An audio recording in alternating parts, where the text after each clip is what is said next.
So yeah, I don't even think I could kill green dragons for more than 2 hours before wanting to move on.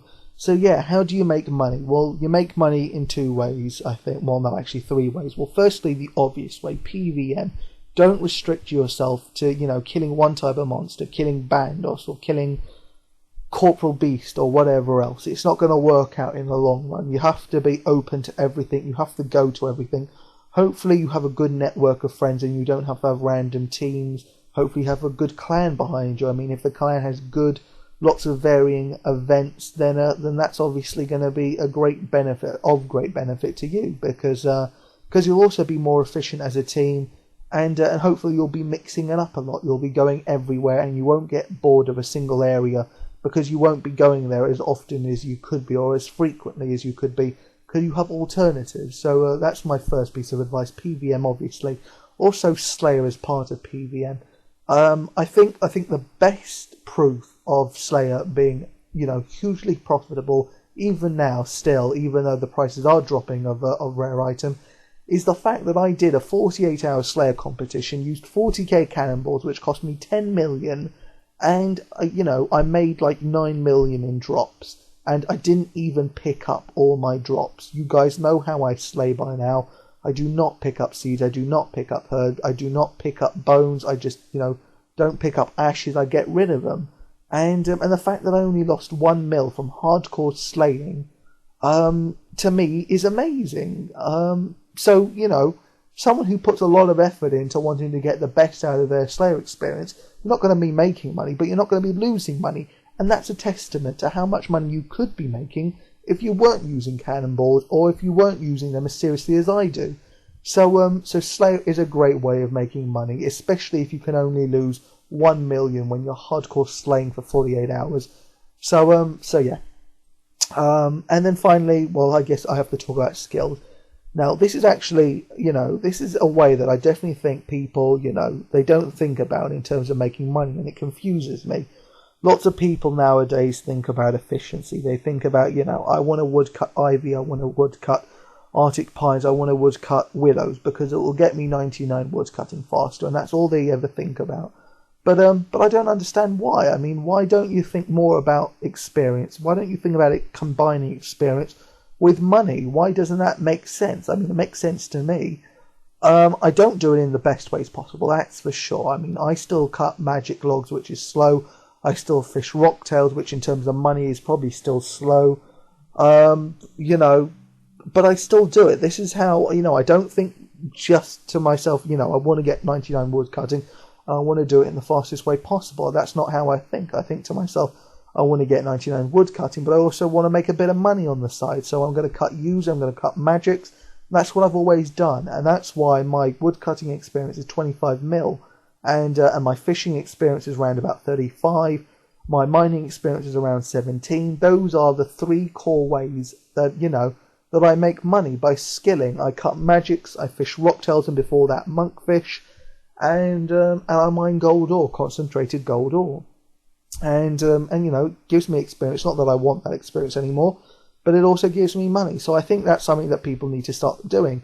Basically, to summarize my point there, my point is you should turn every activity you do into a money-making method. So, I don't know. I don't know what you're doing right now. I don't know what example to give. Actually, no, I can think of an example. So, for example, at a clan event of mine, so we have an event called Edgeville Skilling, and there's plenty of things you can do. And the thing that I always do is I always, smelt steel bars into cannonballs, because it makes me money.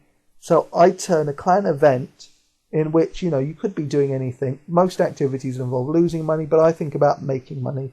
And I think that's what you need to do. I think you need to stop and ask yourself, the activity that you're doing right now, can you make money from it? And if not, should you be trying to make money from it? Because in the long run, it all adds up. And that's the thing that I found. I never gain like 20 mil or 40 mil or 60 mil or whatever, these huge amounts. You never gain them in chunks. That's not how I used to make my money. My money would just, it would just grow. It would just gradually grow bigger and bigger. 1 million by 1 million by 1 million. From clues, from Slayer, from all my activities, my cash pile would constantly grow. And that's what it all comes down to. So ask yourself, is the activity you're doing, is there a way to make money? And you should just try and do it, because in the end, it might not seem like much to you, but it all adds up, and that's how it worked out for me. Honestly, that's how it really did work out. Sometimes I would even be amazed. I mean, that's when I started taking bank pictures. I was like, well, hold on a minute, I've just made 20 mil. Where did this 20 mil come from? And, 5 mil came from, doing cutting magic wood, and I would make so much money from clues as well, etc. So yeah, and then the last thing I really want to say about money making is multitasking. So yeah, RuneScape is gay. Did I just say gay? Okay, RuneScape is gay. It's pretty gay, but no. What I meant to say there is there's lots of activities in the game where it doesn't require much attention, and while you might just pass by, not thinking much about this, the way I think is, this is an opportunity for me to multitask. So, like you already know by now, I mean, if you really don't know this already, something's wrong with you, you need a hearing aid or something. But I've been watching Prison Break. So what do I do while I'm watching Prison Break? I don't watch it in full screen. I don't concentrate 100% on it. It's pretty easy to follow.